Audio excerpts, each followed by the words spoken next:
Imagine walking into a theater, expecting to see the heart and soul of Bruce Springsteen come alive on the big screen, only to feel like you're watching an extended episode of The Bear. That's the reaction many viewers are sharing about Springsteen, Deliver Me From Nowhere, the much-talked-about new biopic starring Jeremy Allen White.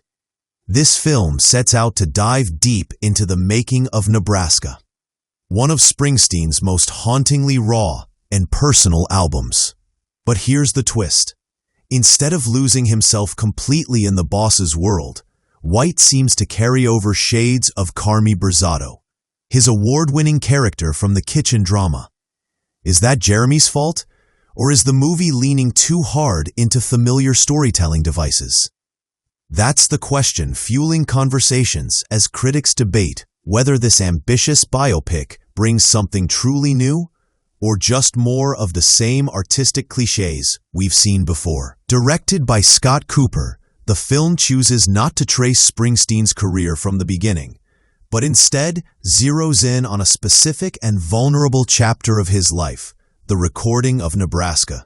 The movie highlights how this stripped-down acoustic masterpiece reflected a man wrestling with personal demons, his relentless pursuit of perfection, and the ghosts of his family history.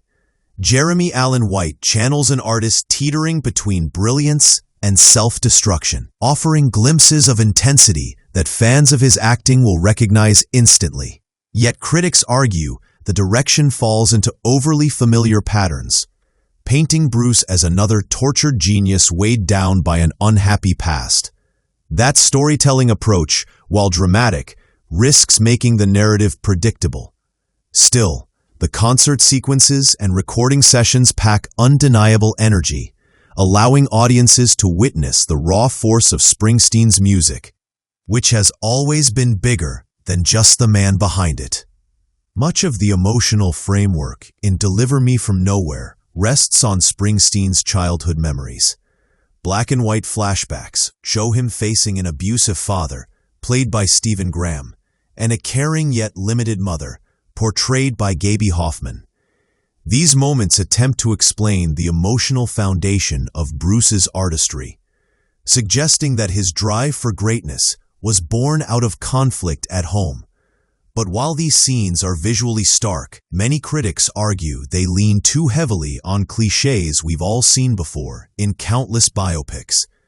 The father smokes endlessly, the mother worries in silence, and the household arguments boil down to shouting matches that add little nuance. Instead of offering a fresh perspective on what truly shaped Springsteen, the flashbacks sometimes feel like shortcuts. That leaves viewers craving a deeper exploration of the man's inner life, something beyond the surface-level traumas presented on screen. Even with these narrative flaws, there are parts of the film that truly shine.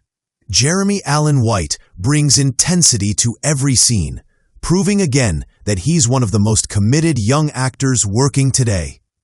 Odessa Young, who plays Bruce's girlfriend Faye, offers moments of compassion that balance the darker tones of the story, while the band and studio sequences capture the electricity of creating an album that would later be seen as groundbreaking. The music itself becomes the film's saving grace, giving it a pulse and authenticity that resonates long after the credits roll. Fans get to see Bruce in the studio, pouring every ounce of himself into songs that still resonate decades later. Even if the storytelling feels familiar, the sound and spirit of Springsteen's work push through, giving audiences a taste of the magic that made him a legend in the first place. So where does Springsteen Deliver Me From Nowhere ultimately land? For many, it's a mixed experience, part moving tribute, part predictable biopic. Jeremy Allen White shows he has the range to step into the shoes of a cultural icon, even if comparisons to his TV role follow him into this project.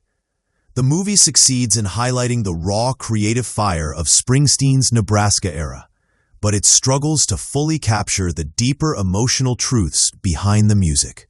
For lifelong fans, The film offers moments worth savoring.